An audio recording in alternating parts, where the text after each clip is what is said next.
সব কিছু বানাই ফেললেন, শুধু আমাদেরকে ছাড়া। আমাদেরকে বানাই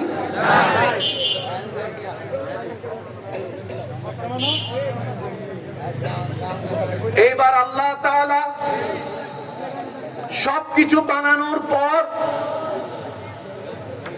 ইরাদা করলেন নিজের খলিফা বানাবে। একটু জোরে বলি না সুবহানাল্লাহ। আগে আপনার দামটা তো আপনাকে বুঝতে হবে, তাই না? তারপরে আপনি চিন্তা করবেন কার সাথে মিশবেন, কোথায় বসবেন, কোন জায়গায় পা রাখবেন। নিজের দামই যদি না বুঝি তাহলে তো যেই সব জায়গায় বন্ধু বানাই ফেলতে পারি। কথা বলেন ঠিক না? মনোযোগ দিয়ে শ্রবণ করবেন। আল্লাহ তাআলা সবকিছু বানানোর পরে মানুষ বানানোর ইরাদা করলেন। এবার আল্লাহ তাআলা কি করলেন? ফেরেশতার মধ্যে জিবরাইল ফেরেশতাকে ডেকে বললেন, জিবরাইল, আমি পৃথিবীতে আমার প্রতিনিধি পাঠাতে চাচ্ছি, তুমি দ্রুত একটা মিটিং ডাকো, ফেরেশতাদের সাথে আমি আল্লাহ আলোচনা করব। ভাইয়া, আলোচনা করবেন কে? জোরে বলেন না। মিটিং করবেন কে? কোন আল্লাহ? যেই আল্লাহ মিটিং করা ছাড়াই আদেশ দিয়ে আসমান বানিয়ে দিয়েছেন। সুবহানাল্লাহ। যে আল্লাহ কোন বললেই ফায়াকুন হয়ে যায়। আল্লাহ তাআলা আদেশ দিয়েছেন জমিন হও, জমিন রূপে চলে আসলো। আল্লাহ আদেশ দিয়েছেন আসমান হও, বলার সাথে সাথে আসমান হয়ে গেল। সে আল্লাহ বানাতে চাচ্ছেন কাদেরকে? বলেন না আমাদেরকে। কাদেরকে? মিটিং করতেছেন কার সাথে? আপনি সেই সৃষ্টি, যে সৃষ্টি করার আগে আল্লাহ মিটিং করেছেন না? সুবহানাল্লাহ। আর একটু আস্তে বলেন, আর একটু ছোট করে বলেন। মনোযোগ। সব ফেরেশতা আসলো। এবার আমাদের রব বললেন, ইন্নী জাইলুন ফিল আরদে খলিফা। উলামায়ে কেরামের দোয়া চাচ্ছি। ইন্নী জাইলুন ফিল আরদে খলিফা। এই ফেরেশতাকুল, আমি পৃথিবীতে আমি রবের প্রতিনিধি পাঠাতে চাচ্ছি, মানব সৃষ্টি করতে চাচ্ছি, তোমাদের মতামত কি?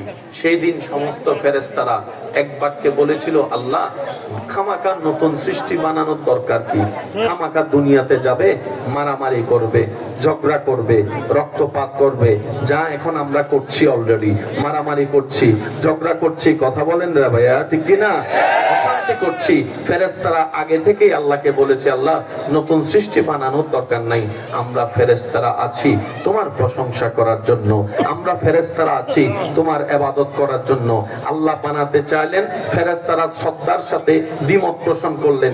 সেই দিন আপনার আমাদের রব একটা কথা বলেছেন, যেই কথাটা পৃথিবীর বুকে রহস্য হয়ে থেকে যায় জাহেল মানুষের কাছে, আর প্রেমিকরা সেই রহস্যের উদ্ঘাটন করে রবের সাথে প্রেমের সম্পর্ক তৈরি করে দুনিয়ার থেকে নূরের আলো নিয়ে কবরে চলে যায়। সেদিন রব বলেছিলেন, ইন্নী। যুবকরা মনোযোগ আছে ভাইয়া? কিছুক্ষণ সময় একটু সানাবুট আর মোবাইল থেকে দূরে থাকতে পারবেন? সানাবুট আর একটু মোবাইল থেকে 10-20 মিনিট একটু দূরে থাকলে চলবো। কারণ আজকের যুবক শুধু দেশের ভবিষ্যৎ নয়, আগামী ইসলামের দিনেরও ভবিষ্যৎ। আপনারা যদি একটু শক্ত হন, নাস্তিকদের সাথে মোকাবেলা করতে আর আলেম লাগবে না। কলেজ ভার্সিটিতে গিয়ে আপনারাই আল্লাহর প্রেমিক হয়ে কথা বলে উত্তর দিয়ে আসতে পারবেন। এমনও হতে পারে আপনাদের কথা শুনে ওই নাস্তিকরা ভুল বুঝে ভুলটা স্বীকার করে আবার ইসলামে চলে আসতে পারে। সেজন্য যুবক ভাইদের একটু মনোযোগ, আপনাদের বেশি কষ্ট দিব না আমি। আল্লাহ তাআলা বললেন, ইন্নী আ'লামু মা লা তা'লামুন। আমি রব যা জানি তোমরা ফেরেশতা তা জানো না। তার মানে যতই বাঁধা দে আমি আল্লাহ বানাবো। মনোযোগ আছে? আছে। মিটিং করছেন কে? আল্লাহর কি কারো পরামর্শ দরকার আছে? না। কিন্তু আপনাকে বানানোর আগে আল্লাহ পরামর্শ মিটিং ডেকেছে। আপনার দামটা বুঝেন না ভাই, আপনার সম্মানটা কতটুকু। আল্লাহ, যে আল্লাহ হও বলেছেন, আসমান হয়ে গেছে। সুবহানাল্লাহ, সুবহানাল্লাহ। যে আল্লাহ হও বলা বলার সাথে সাথে জান্নাত হয়ে গেছে। সেই আল্লাহ আপনার আমার মতো 3.5 মানুষ বানানোর আগে ফেরেশতারে মিটিং ডাকছে। ফেরেশতারা আমি বানাইতে চাচ্ছি, তোরা কি বল? ফেরেশতা বলে, আল্লাহ দরকার নাই, মারামারি করবে, কাটাকাটি করবে, রক্তপাত করবে, দুনিয়াতে অশান্তি করবে, দরকার নাই। আমরা আছি তোমার ইবাদত করব, আমরা আছি তোমার জিকির করব। আল্লাহ বলেছিলেন, আমি যা জানি তোমরা তা জানো না। তার মানে তোরা যা মনে করতেছস আমি তার জন্য বান্দা বানাচ্ছি না, অন্য একটা কারণে আমি বান্দা বানাচ্ছি। তার মানে তোরা যতই মানা কর আমি বানাবো। মিটিং এবার ফেরেশতা মনে মনে কি কয়? ডাকলা কিনলে ডাকলা কেন? যদি বানাইবা আগে থেকে সিদ্ধান্ত তোমার হয়, নতুন করে ডাইকা। সেজন্য মনে রাখবেন, কিছু কিছু জায়গায় জানার পরও চুপ থাকা উত্তম। ওলামায়ে কেরামের জবানে বারবার শুনেছেন, শুধু স্মরণ করিয়ে দিচ্ছি। সাহাবায়ে কেরামকে নবী জিজ্ঞেস করলেন, এ আমার সাহাবা, আজকে কি হজের দিন নয়? সাহাবা কেরাম জানেন আজকে হজের দিন, তারপরে বললেন আল্লাহ ওয়া রাসূলু আলাম, আল্লাহ এবং রাসূলই ভালো জানে, আমরা কিছু জানি না। সুবহানাল্লাহ বলেন না ভাই? অনেক সময় জেনে শুনে উত্তর না দেওয়াটাও আদব।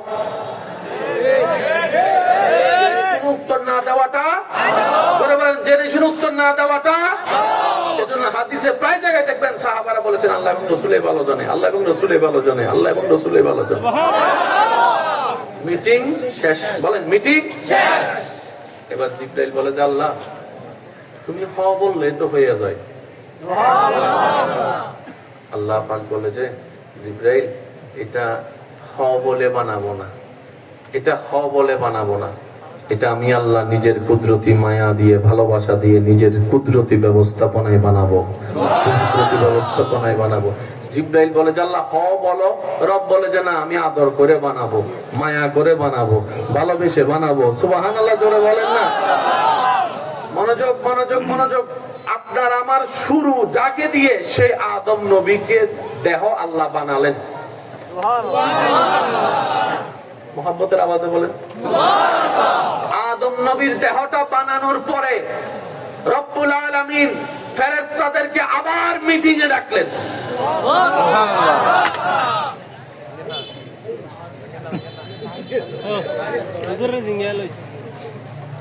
একবার বলি আলহামদুলিল্লাহ। আপনারা হয়তো খেয়াল করছেন আমি প্রত্যেকটা সেকেন্ডকে গুরুত্ব দেওয়ার চেষ্টা করতেছি। আপনারা আমাকে সাপোর্ট দিলে ইনশাআল্লাহ আমিও বলতে স্বাচ্ছন্দ্য বোধ করব। আদম নবীকে বানানোর পর আল্লাহ আবার মিটিং ডাকছে। এবার সব ফেরেশতারা আল্লাহ ডাকার পরে জিজ্ঞেস করলেন, এই ফেরেশতা, বানাইতে তো মানা করছিলি। প্রেমিকরা প্রেমিকের মতো করে বলেন সুবহানাল্লাহ। দেখতো কেমন হয়েছে। এইবার যখন সর্বপ্রথম ফেরেশতারা আল্লাহর মায়ার ভালোবাসার রূপরেখা আদম নবীর দেহের দিকে প্রথম নজর ফেরেশতাদের যেই দিন পড়েছিল, সেই দিন ফেরেশতারা আদম নবীর সেই গঠনটা দেখে বলা শুরু করলো, সুবহানাল্লাহি ওয়ালহামদুলিল্লাহি ওয়ালা ইলাহা ইল্লাল্লাহ ওয়াল্লাহু আকবার ওয়াল্লাহু আকবার ওয়াল্লাহু আকবার ওয়ালা হাওলা ওয়ালা কুওয়াতা ইল্লা বিল্লাহিল আলিয়্যুল আযীম। ফেরেশতারা বলে, মাওলা তুমি দয়া করেছো, আসমানের চেহারা আমি দেখেছি, আমরা দেখেছি। তুমি দয়া করেছো, জান্নাতের রূপটা আমরা দেখেছি। মাওলা তুমি দয়া করেছো, জিবরাইলের চেহারাটা দেখেছি, মিকাইলের চেহারাটা দেখেছি। সুবহানাল্লাহ বলতে থাকেন না? ইসরাফিল কেমন সেটা দেখেছি, আজরাইলের রূপরেখা কেমন সেটা দেখেছি, পৃথিবীর ধরন কেমন দেখেছি। আল্লাহ তোমার দয়ায় তোমার অনেক সৃষ্টি দেখেছি। ফেরেশতারা এবার বলে, আল্লাহ আমাদের চোখে তোমাদের সৃষ্টিতে এই আদমের মতো এত সুন্দর সৃষ্টি আর দেখি নাই, এত সুন্দর সৃষ্টি আর দেখি নাই, এত সুন্দর সৃষ্টি আর দেখি নাই। সুবহানাল্লাহ আলহামদুলিল্লাহ ওয়ালা ইলাহা ইল্লাল্লাহ ওয়াল্লাহু আকবার ওয়াল্লাহু আকবার ওয়াল্লাহু আকবার ওয়ালা হাওলা ওয়ালা কুওয়াতা ইল্লা বিল্লাহিল আলিয়্যিল আযীম। সেই রূপটাই পেয়েছেন আপনি, আমি, আমরা। সুবহানাল্লাহ। আল্লাহ সৃষ্টিতে সবচেয়ে সুন্দর আপনি। সুবহানাল্লাহ। এবার অনেক ভাইরা আমাকে বলবে, ভাই আমাদের ভিতরে তো অনেক কালাও আছে। কারণ আমাদের বেশিরভাগ মানুষের মাথায় বসে আছে সুন্দর মানে ফর্সা, অসুন্দর মানে কালা। কালো যদি এত সুন্দর হয়, সবাই কাবার গিলাফ দেখার জন্য পাগল কেন? সুবহানাল্লাহ শুনি না। কালো যদি এতই অসুন্দর হয়, এক নজর যখন কাবার দিকে প্রথম পড়ে, যারা সরাসরি কাবা দেখেছেন এমন কেউ থাকলে একটু হাত তুলেন। মাশাআল্লাহ, তুলেন তুলেন তুলেন তুলেন। এই আমার ভাইরা সাক্ষী দিবে, আপনারা একটু হাত নামান, ওনাদের সাক্ষীটাই আপনারা শুনবেন। সর্বপ্রথম যখন হেরাম শরীফে গিয়ে এক পা দুই পা দিতে দিতে দিতে দেওয়ালটা সরে যখন প্রথম আশেকের চোখে যখন কাবার নজর আসে, সেই মানুষটা বিশ্বাস অবিশ্বাসের মধ্যে দ্বিধাদ্বন্দ্বে পড়ে যায়। আমি কি স্বপ্ন দেখছি নাকি বাস্তবে কাবা দেখছি? স্বপ্ন দেখছি নাকি বাস্তবে কাবা দেখছি? ওই কালো গিলাফ অন্তরকে এমন ভাবে কান্দে, বান্দা রবের কাছে দোয়া করে, আল্লাহ বারবার যেন তোমার কাবা দেখতে পারি, সে দয়া করো। কালো মানে অসুন্দর, সাদা মানে যদি এত সুন্দর হয়, তো সবাই কাফনের কাপড় দেখলে এত ভয় পায় কেন? কথা কয় না, আরো জোরে বলেন। তার মানে সুন্দর কাকে বলে? শুনুন, সুন্দর হচ্ছে যেটার উপর রবের রহমত হয়। সুবহানাল্লাহ শুনি। ভাইয়া ভাইয়া ভাইয়া, নবীর যুগে হলে কেমন হতো জন্ম আমার নবী, আমাদের যুগে দুনয়নে রাসূল পাক দেখিলে,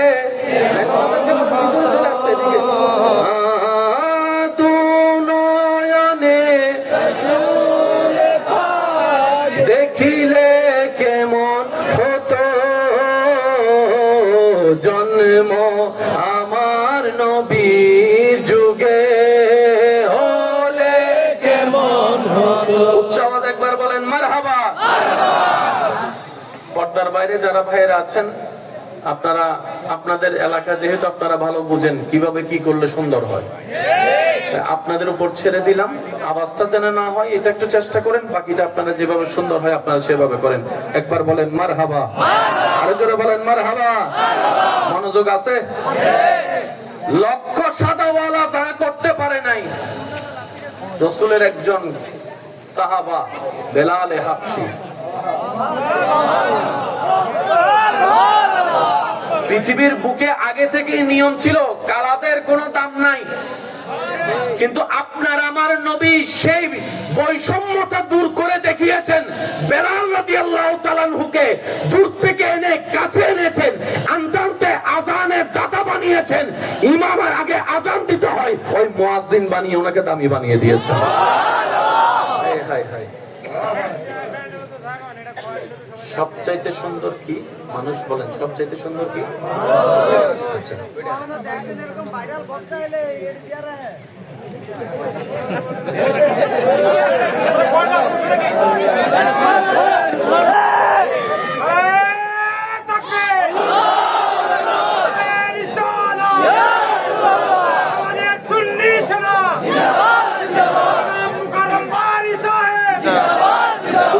একবার বলেন মারহাবা।